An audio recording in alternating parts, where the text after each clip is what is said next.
En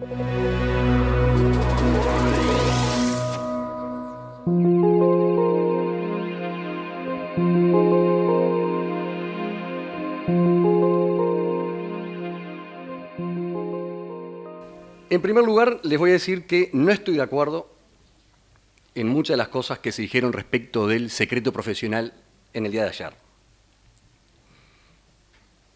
En primer lugar, porque no les correspondía decirlo, porque no, era no le correspondía al panel.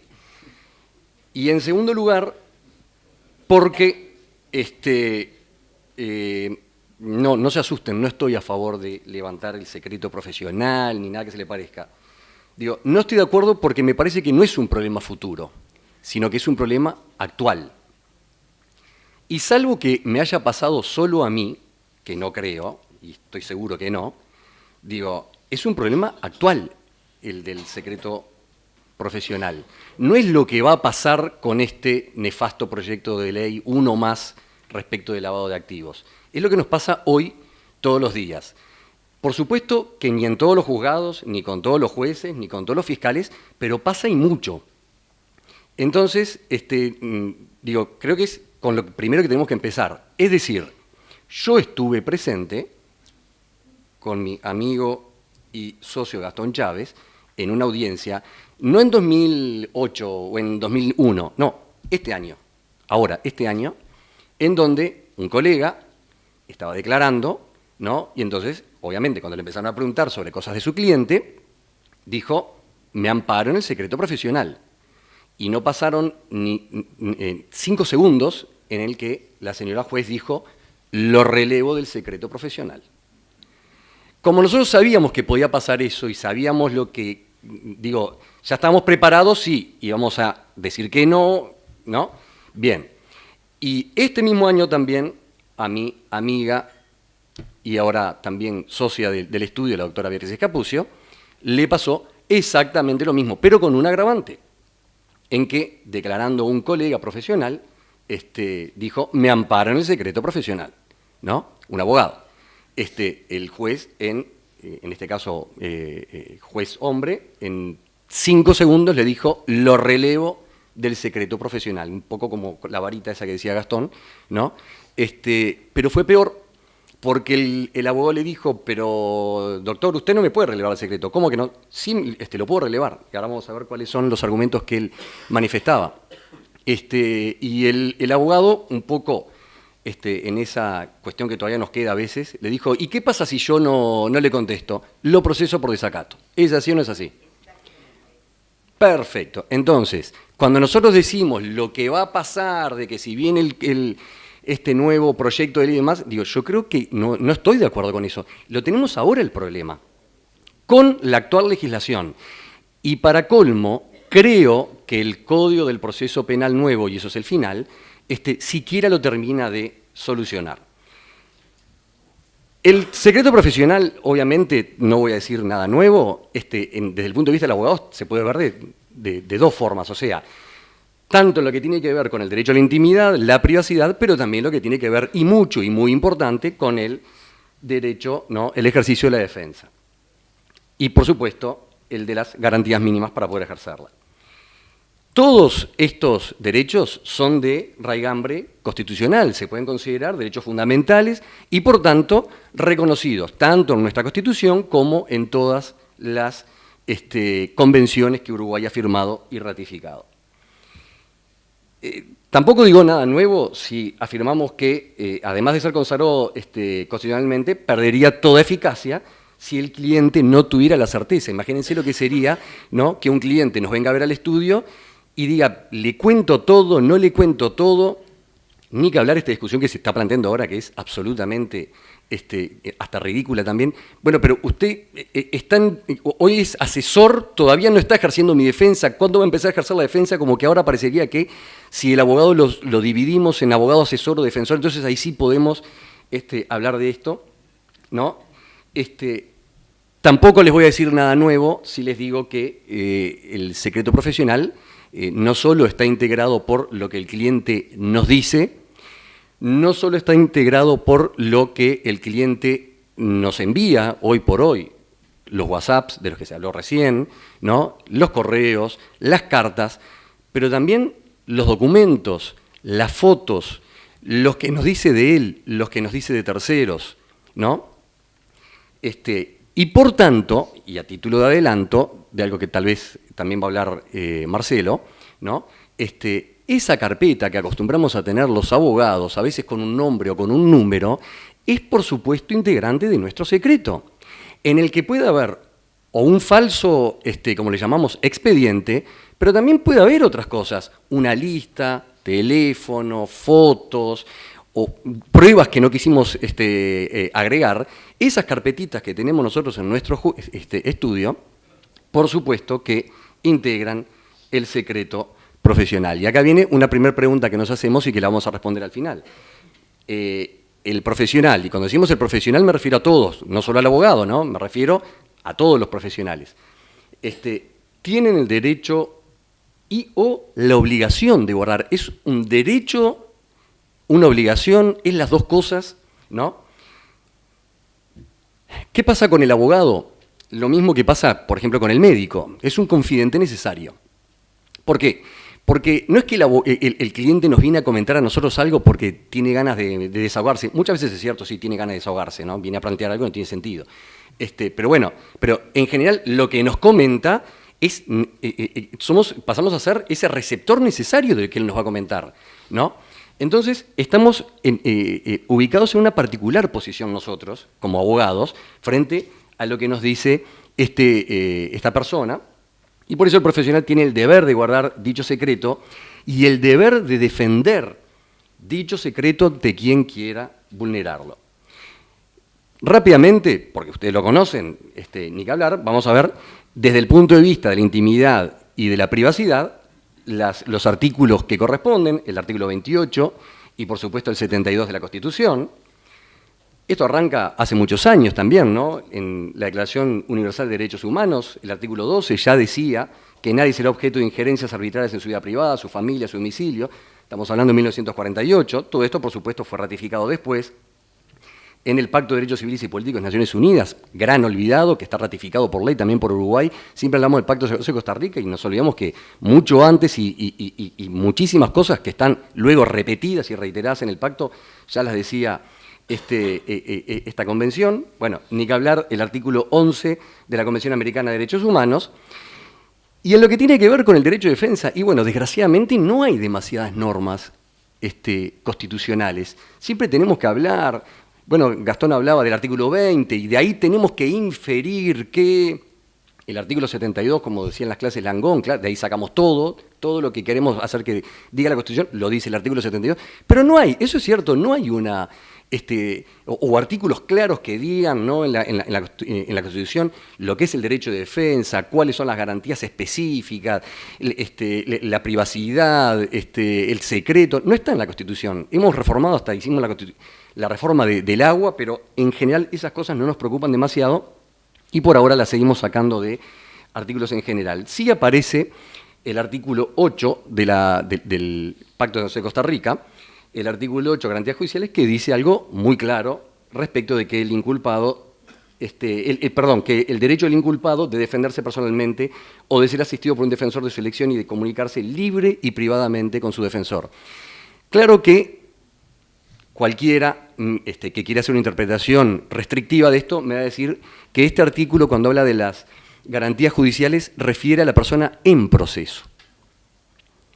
Es decir, que esta comunicación libre y privada sería durante el proceso, cuando la persona ya ha sido, por lo menos existe un autoprocesamiento, una requisitoria del Ministerio Público y demás. Yo obviamente creo que no, que quien puede lo más, puede lo menos, ¿no? Y esta interpretación tiene que ser en favor, ¿no?, de las garantías y no restringiendo las garantías. Pero no va a faltar quien diga que este artículo entonces no se debería aplicar a todo lo anterior, al asesoramiento y demás. Por supuesto que todos sabemos que existe una norma penal que tipifica la violación del profesional, y ahí dice de todos los profesionales, o sea, profesión, empleo o comisión.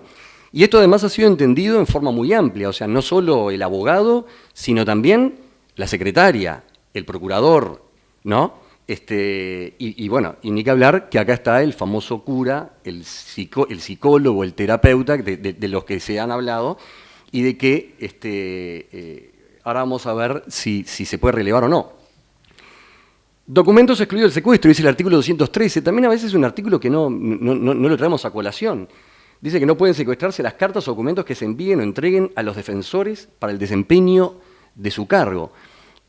Una cosa que durante años existe una práctica, una mala práctica, en algunos juzgados, que cuando uno le lleva al cliente al penal donde está detenido, porque cambia de abogado, se lo firma, ¿no? Y cuando lo llevas al juzgado dice, falta el sello de la cárcel. El sello de la cárcel, porque tiene que venir sello. Aparte, normalmente te atiende un funcionario que es como aquel cuento de la colita de cocodril. Corta la colita de cocodril, la punta y no sabía por qué, y era porque no entraba la asadera, y así lo pasaron de madre en madre, ¿no? Y se cortaba. ¿Por qué hay que traerlo sellado por la cárcel? ¿Pero por qué? Y bueno, porque certifica la firma. Un sello de un funcionario en la receptoría que ni vio quien te lo firmó tampoco. Pero ¿cuáles son las normativas que tenemos nosotros que amparen a esto que estoy diciendo yo? Porque tampoco es una cuestión de decir esto es caprichoso, yo digo, me gusta. Yo por eso soy muy, me atengo mucho al derecho positivo y a lo que sea, ¿no? Hay un código de ética del Colegio de Abogados. Ustedes me dirán, bueno, ¿y qué validez tiene el código de ética? Y bueno, ley no es, eso seguro, ¿no? Vale para los abogados que estamos afiliados al Colegio de Abogados, vale como una... Bueno, el Código de Ética del Colegio de Abogados, miren lo que dice, que es de 2003, que es deber del abogado actuar en la defensa de la dignidad de la persona, de los derechos humanos, del Estado de Derecho y de las instituciones democráticas, respetando el orden jurídico. La omisión en la defensa o respeto de estos valores compromete la ética del abogado. No es cosa menor lo que dice el Código, ¿no? Y después, en el artículo 3.9, respecto al secreto profesional, dice... El punto 3, bueno, el primero dice que el abogado debe guardar rigurosamente el secreto profesional, lo que comprende, y especialmente el 3.9.3 dice el secreto profesional puede y debe oponerse ante cualquier autoridad pública. Y miren lo que dice el Código de Ética. Y no puede ser relevado contra decisión del abogado. Cosa que comparto y adelanto mi opinión totalmente. La decisión del abogado debe estar en todo esto. El Código de Ética para la Abogacía del Mercosur, que es de 1997, en el que participó Uruguay, teníamos nuestro delegado, el doctor Sarlo, dice el 3.2.8, bueno, que la obligación del secreto profesional se extiende a las confidencias y demás, y dice, la obligación del secreto profesional cede a las necesidades de defensa personal del abogado, cuando es acusado por su cliente, empleados o terceros, en cuyo caso podrá revelar lo indispensable a su defensa. Acá ni siquiera se habla del cliente, del supuesto titular del secreto profesional, ni del cliente hablamos. Sigue siendo el abogado y en una cosa muy específica, para defenderse si el cliente te acusa, dice que vos dijiste tal cosa, y solo lo que sea necesario. O sea, le da una inmunidad y una protección cuasi diplomática al tema, ¿no? Como un secreto de Estado. ¿Y qué dice la Unión Europea? El Código de Deontología de los Abogados. 2.3 forma parte de la esencia misma de la función del abogado que sea depositario de información que el cliente no transmitiría a otras personas y de otras informaciones basadas en la confianza. Sin la garantía de confidencialidad no puede existir confianza. Digo, aunque ustedes digan, ¿para qué lo escriben? Sí, pero mejor escribirlo, para que lo tengamos claro. Por lo tanto, el secreto profesional es un derecho y una obligación fundamental y primordial del abogado. Digo porque en todo momento siempre, digo, y yo también lo digo, ¿no? Pero el secreto, el titular del secreto es el cliente, por tanto, si él te releva, ya con eso aparentemente alcanzaría. No es lo que dicen ni nuestro Código de Ética, ni el del Mercosur, ni el de la Unión Europea. Y fíjense lo que pasa, por ejemplo, respecto a los médicos. Los médicos tienen, a diferencia de los abogados, un Código de Ética, pero que ahora se ratificó por ley. Hay una ley que dice, o sea, lo hizo suyo. La ley 19.286.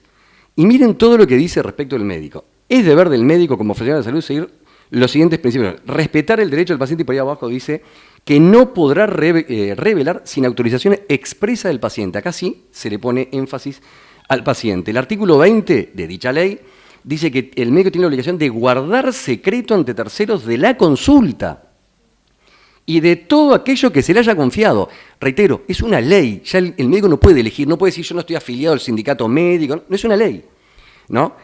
Abajo también el C dice que salvo autorización expresa del paciente, y dice que además tiene que propiciar el respeto a la confidencialidad por parte de todos los trabajadores de la salud. Es decir, ustedes no se olviden que una historia clínica pasa por manos de un montón de gente y demás, todos los que tienen que guardar secreto. Y después dice que el respeto a la confidencialidad es un deber inherente a la profesión médica, y después habla de algunas excepciones. Y acá está, y ya estoy redondeando, y acá está la piedra de toque, porque es el famoso artículo 220 actual. Ya sé, ustedes me van a decir de que en 16 de julio del 2017 va a cambiar por otro. Van a ver que el que viene, a mi humilde modo de ver, no nos soluciona tanto el problema. Y acá entre todos los que están obligados a abstenerse de declarar, por supuesto están los eclesiásticos, los abogados procuradores, los médicos, pero la clave es que dice que las personas mencionadas no podrán negar su testimonio cuando formalmente sean liberadas del deber de guardar secreto. Y acá está el problema de cómo se interpreta esto. Porque yo juez podría decir, pero justamente si me lo dice el artículo 120, yo lo libero formalmente de guardar el secreto. Esa es una interpretación, a mi humilde modo de ver, equivocada. Porque lo que no dice el artículo, y no lo tendría por qué decir, de ahora en más van a ver que sí lo dice, es quién es, por lo menos, quién es ese titular de ese secreto. Y si el titular del secreto, en principio por lo menos, es el dueño del secreto, volvemos al principio. Está diciendo algo más este artículo. No solo que lo tienen que relevar, sino que lo tiene que relevar formalmente. No alcanza con que el abogado diga, mi cliente me dijo que yo podía hablar de esta cosa. No, señor, lo tiene que relevar formalmente, como por escrito, por ejemplo. Cuando el artículo dice que se puede relevar, no es que le dice al juez, sino que es peor, dice que además que para eso lo tiene que relevar formalmente, ¿quién? Su cliente, el titular del secreto. Y ahí viene la segunda instancia. Así todo tu cliente o el cliente lo releve, el abogado se podría negar a manifestar ese secreto. Entre otras razones, ¿por qué? Y porque, por ejemplo, puede decir que por razones profesionales él no está de acuerdo con relevar ese secreto, por razones profesionales, por razones de estrategia, por razones de... que si quiere relevar ese secreto, ningún problema, en este momento dejamos de ser abogados y usted contrata a otro abogado, pero yo ese secreto no lo voy a relevar. Quiere decir que el abogado mantiene la inmunidad incluso aunque su propio cliente titular de secreto le diga que adelante el juez y en audiencia le diga que pasa eso. Pero esto es peor, porque si nosotros entendiéramos que se puede relevar el secreto el juez y a cualquiera, y por las razones que fuera, aunque fueran de investigación, podríamos, como decían en el día de ayer, traer al cura y decirle, lo relevo del secreto profesional. Cuénteme qué fue lo que dijo su cliente que está acusado de haber lavado activos o de tal, cuénteme todo. ¿Y por qué no al terapeuta? Digo, a todos podemos relevar el secreto, no solo a los abogados. ¿Y qué tiene que ver el secreto bancario? Y bueno, porque algún magistrado ha fundado, además, no solo en el artículo 220 del Código Penal, del Código del Proceso Penal, sino en el artículo 25 de la Ley de Secreto Bancario, la vieja ley, si es que queda algo de esta ley, de secreto bancario, porque dice que las operaciones e informaciones referidas se encuentran amparadas por el secreto profesional. El secreto bancario es un secreto profesional. Y solo pueden ser reveladas por autorización expresa y por escrito del interesado o por resolución fundada de la justicia penal. Entonces, el magistrado dice, pero si yo puedo relevar, en el caso del secreto bancario fundadamente, y el secreto bancario es un secreto profesional, puedo relevar cualquier secreto profesional. Posición que no comparto. Y por último, tenemos el artículo 151 del Código del Proceso aprobado y que va a regir a partir del 17 de julio del 2017. Y que vuelve a repetir abstención de rendir testimonio, no los nombra texto expreso, dice, deberán abstenerse de declarar quienes deban guardar secreto profesional, es decir, todos aquellos que deban guardar secreto profesional.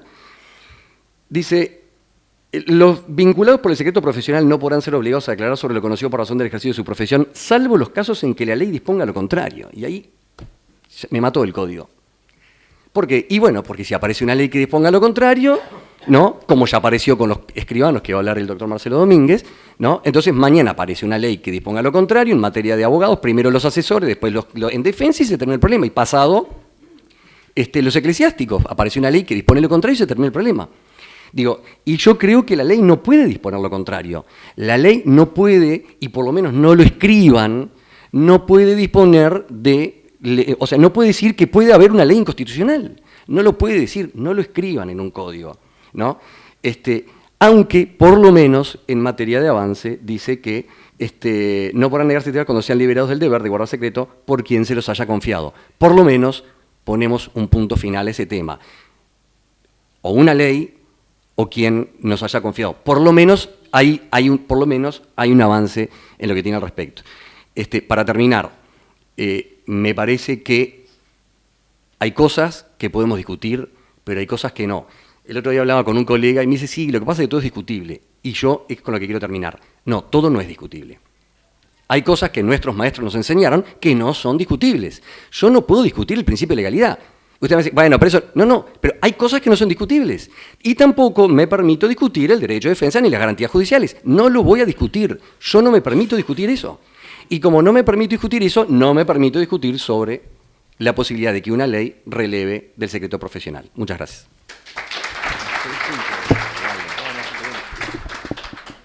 Bueno, buen día a todos, muchas gracias. En primer lugar, agradecer a Gustavo Bordes la invitación. Y qué decirle, Milton, que no le hayan dicho. Fue el decano de los catedráticos, no tiene nada que ver con connotaciones futbolísticas que nos compartimos. Excelente docente, muy buen amigo y una persona sumamente divertida. Hoy me acordaba que hasta el día de hoy en mi casa es una muletilla, a veces siendo ayudante en los últimos años que él estuvo en nuestra casa de estudio, íbamos a comer y cuando terminamos de comer yo siempre andaba a pie, él andaba en coche, como bien catedrático que eres, un simple ayudante, y me decía, Marcelo, lo llevo al estudio, le digo, no, va para su casa, sí, lléveme a la mía que me voy a dormir la siesta. Y me decía, su mujer trabajando en Florida y usted se va a dormir la siesta, usted es un verdadero rufián. Y hasta el día de hoy, que en algún día que me quedo en casa durmiendo la siesta, mi mujer me llama y me dice, ya estás haciendo rufián nuevamente. Así que eso se lo debo a ese sentido del humor tan particular y muy fino y sutil de Milton Cairoli. Creo que compartimos todo en el agradecimiento a lo que le dio el derecho penal uruguayo, lo que le da y lo que esperemos que le dé en el futuro. Así que Milton, creo que más que merecido tiene este homenaje. Bueno, secreto profesional.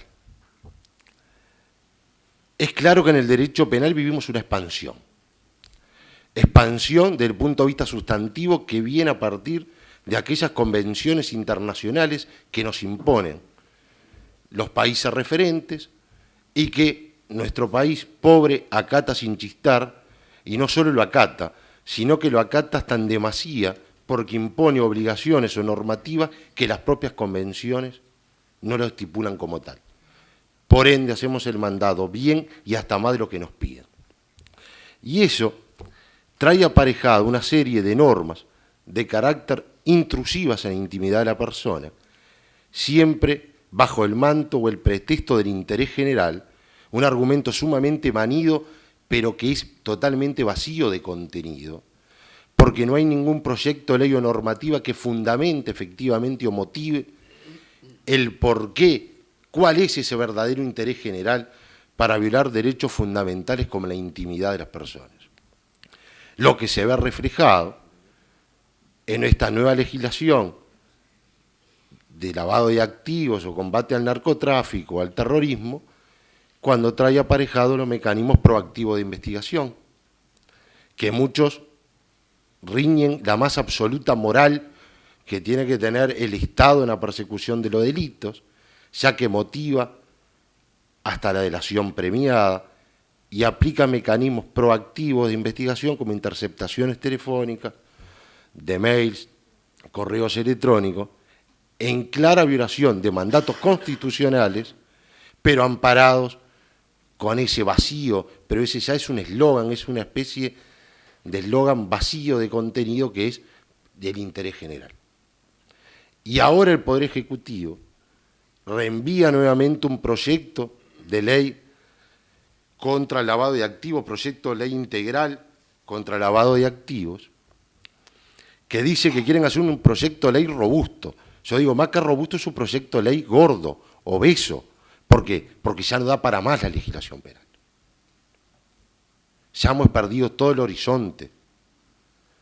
Hoy vivimos verdaderamente y extrañamos aquel derecho penal liberal. Y hoy estamos, como bien decía José Luis, hoy y también el doctor Miguel Langón, el derecho penal enemigo, que era como la excepción, hoy es la realidad cotidiana, principalmente en materia de lavado, en materia de todos los delitos vinculados a la competencia de los juzgados de crimen organizado. Que no es problema de los operadores, sino el marco legal que el Estado les da para ejercer su tarea, como son las ya manidas y reconocidas reuniones de coordinación que no tienen fundamento legal. No hay una ley que establezca qué son las reuniones de coordinación. ¿Se hacen? Sí. ¿Viven y luchan? Sí. ¿Tiene fundamento legal? No. Que es como el famoso cierre de frontera a los indagados. ¿Tiene fundamento normativo? ¿Derecho positivo? No, no lo tiene. El proyecto por ejecutivo, en el artículo 12, tanto numeral tercero y numeral 9, que habla de los escribanos, los abogados y los contadores, viene a retasear, y yo diría casi a eliminar, o es lo que se propone eliminar, el secreto profesional. Secreto profesional que tiene los elementos tradicionales que nos ha enseñado el doctor Cairoli en su manual, el doctor Langón, del subjetivismo relativizado, de la actualidad, la relevancia jurídica, el relativismo, pero principalmente un elemento que en la doctrina nacional lo ha manejado el doctor Servini, que es el estatutario, porque el estatutario marca un punto de vista bifronte, donde hablamos de un derecho-deber. ¿Derecho de qué? Derecho al privilegio del sigilo. Somos guardianes de lo que nos cuenta el cliente. Y acá yo comparto con Gustavo, y no solo en el magisterio de la defensa, sino como asesores técnicos. Un sentido amplio, un secreto profesional del abogado de blindaje absoluto. Pero no solo derecho al sigilo, sino también tenemos un deber, que es el deber de protección de ese secreto cuando las autoridades estatales quieren intrometerse o violar lo establecido para el secreto profesional.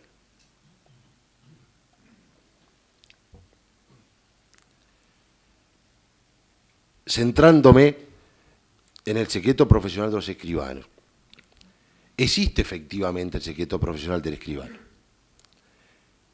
Lo existe en toda su actividad notarial.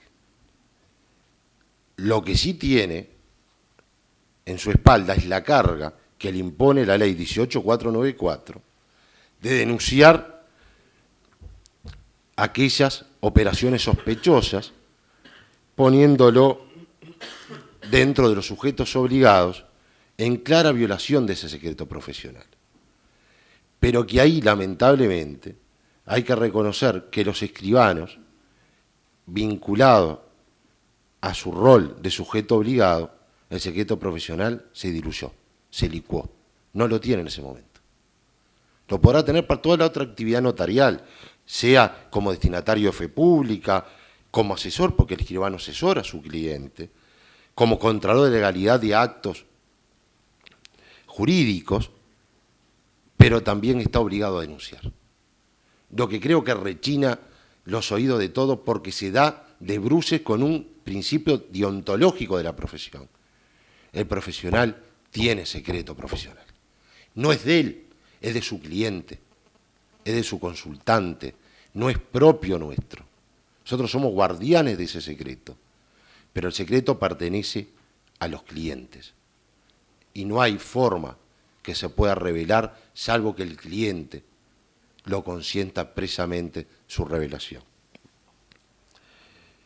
Pero el escribano tiene esa particularidad, que deontológicamente se le exige ese secreto profesional, que tanto, me consta, la Asociación de Escribanos ha luchado por mantenerlo incolumnemente, pero que el Estado, teniendo una frase que se las voy a leer, que a mí, y ya digo que yo no soy socio del Estado, en este proyecto de ley integral, dice un segundo capítulo que establece normas que procuran lograr que el sistema preventivo sea más efectivo, destacándose la ampliación de la nómina de sujetos obligados no financieros, con la finalidad de mejorar la prevención y la detección de operaciones inusuales o sospechosas en áreas que pueden presentar riesgo de lavado de activos o financiamiento del terrorismo y que no estaban contempladas en la legislación vigente.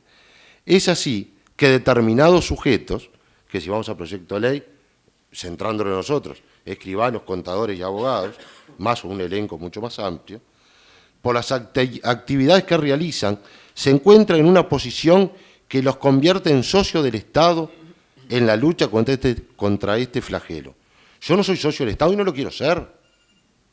Y no esperen de mí ser socio del Estado, no tengo ánimo societario con el Estado.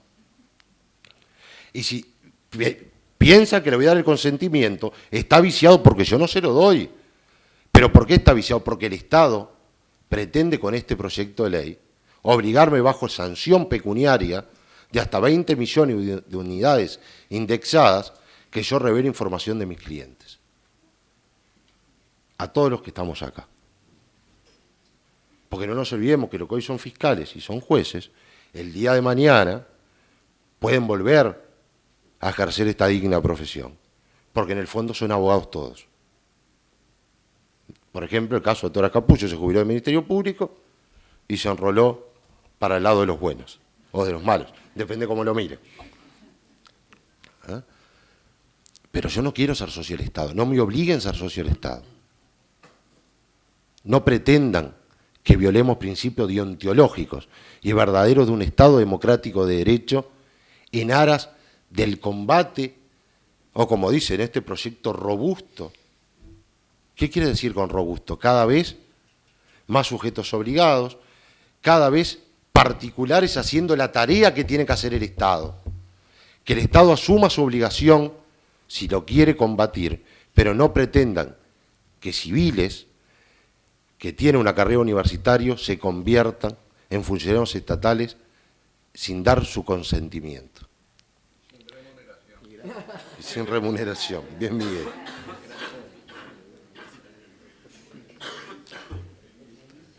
Es un feliz.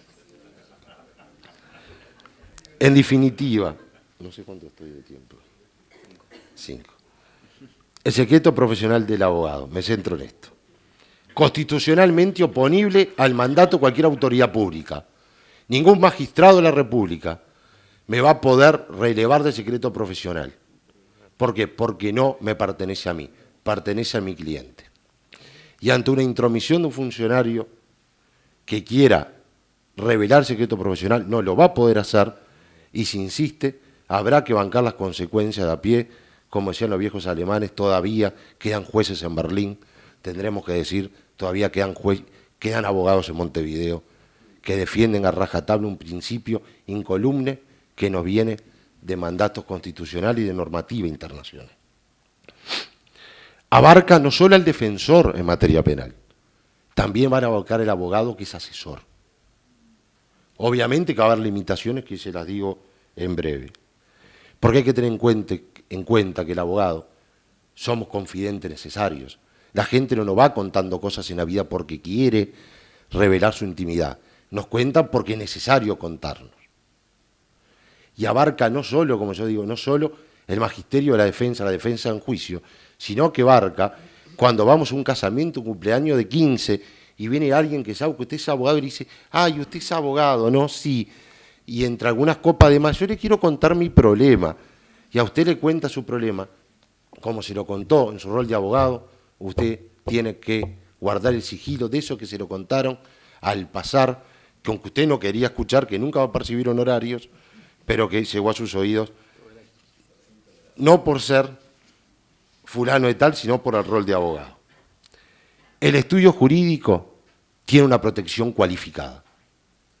Una orden de allanamiento, un estudio jurídico tiene que estar debidamente fundada, motivada, y no una forma intrusiva, como se dice tradicionalmente, ir de pesca. ¿Qué se va a buscar al estudio? Específicamente para no violentar el secreto profesional de otros clientes que tengan materiales o carpetas dentro del estudio jurídico que no tiene nada que ver con la investigación que se lleva a cabo. Y en definitiva, el profesional que revela su secreto, sí o sí, aunque haya disposiciones que traten de aplicar una causa de justificación, el cumplimiento de la ley, comete el delito de revelación de secreto profesional, y aunque la ley lo quiera amparar en una causa de justificación, tenemos que tener bien claro, deontológicamente estamos cometiendo una falta grave, grave que no hay que cometerla. En definitiva, ¿cuándo ese blindaje absoluto no se va a poder aplicar? Cuando el abogado asesore y con su asesoramiento convierta una autoría típica. Por ejemplo, el artículo 57 de la 14294. La asistencia, la asociación, ese tipo de cosas. Cuando opera el abogado como inductor o caso de autoría mediata, que lo va a cometer su cliente. Ahí no nos vamos a poder escudar en ese blindaje absoluto del secreto profesional. Tampoco el abogado que se acopla al hecho criminal del cliente. Es dudoso la situación de los abogados a nómina de bandas criminales organizadas. Y también es sumamente dudoso si se va a poder amparar en el caso que el abogado exceda sus funciones profesionales y termine fungiendo como apoderado o testaferro del cliente. En definitiva, hay que reafirmar una vez que el secreto profesional, y especialmente el secreto del abogado, en tanto se encuentra estrechamente vinculado a los derechos individuales y al derecho de defensa, es un derecho inherente a la forma republicana de gobierno. Ya desde antiguo, la asistencia de este deber de confidencia se destacaba como inviolable y su quebrantamiento vinculado al totalitarismo. Como bien lo decía Carrara, de forma errónea se afirma que el secreto profesional es un privilegio de los abogados. No es ningún privilegio, es un deber sagrado. Es inconcebible que un Estado republicano y democrático de derecho, la información confidencial deba ser revelada con el alto riesgo de poner al cliente un procedimiento administrativo o penal. Debido a ello, disposiciones como la propuesta por el Poder Ejecutivo, que penetran en la esfera del secreto profesional, coliden con el artículo 7, 28, 72, 332 de la Constitución de la República y el artículo 8, literal D y G de la Convención Americana de Derechos Humanos. En síntesis, y con esto termino parafraseando a un gran penalista español como fue Manuel de Cobo del Rosal, sin la total y absoluta vigencia del secreto profesional, ni existe libertad de defensa, ni existe defensa, ni existe un proceso con todas las garantías constitucionales, ni existiría, en definitiva, un Estado que pudiera pretender denominarse democrático y de derecho. En otras palabras, el día que violemos nuestro secreto profesional hay que colgar la toga. Muchas gracias.